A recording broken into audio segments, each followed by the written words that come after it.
আসসালামু আলাইকুম, welcome back to my channel Anika Islam. আজকে আমি আপনাদের সাথে খুদের ভাত আর সঙ্গে 4 রকমের ভর্তা রেসিপি শেয়ার করছি। চুলায় আমি একটি পাতিল নিয়েছি আর নিয়েছি পরিমাণ মতো তেল। এরপরে দিয়ে দিলাম পেঁয়াজ কুচি আর কাঁচামরিচ ফালি, এগুলোকে ভেজে নিয়ে এরপরে আমি এখানে খুদের চাল দিয়ে দিলাম।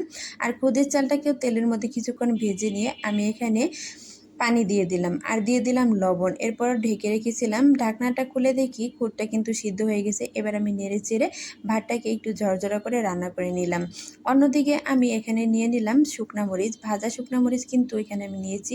আর নিয়েছি লবণ, মরিচগুলোকে গলিয়ে নিলাম। এরপরে আমি নিয়ে নিলাম রসুনের কোয়া, এখানে আমি কাঁচা রসুনের কোয়া ব্যবহার করেছি। কাঁচা রসুনের কোয়াগুলোকে শিলের সাহায্যে আমি থেতলিয়ে নিলাম। তারপরে নিয়ে নিচ্ছি পেঁয়াজ কুচি আর তেল। এখন আমি মরিচ ভর্তাটা রেডি করে নিলাম। এখন নিয়ে নিলাম সিদ্ধ করে রাখা আলুটা আমি ভর্তা করে নিলাম। তারপরে আমি নিয়ে নিলাম শুটকিটাকে আমি কিন্তু এখানে ভেজে নিয়েছি। এখন শুটকিটাকে ভর্তা করে নিলাম।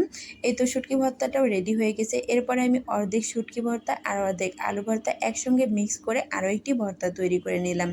এই তো আমার তৈরি হয়ে গেল 4 রকমের ভর্তা। এখন আমি একটি প্লেটে নিয়ে নিলাম খুদের ভাত আর নিয়ে নিলাম ভর্তা। তবে সবথেকে মজার কথা হচ্ছে খুদের ভাতটা কিন্তু মরিচ ভর্তা দিয়ে খেতেই বেশি ভালো।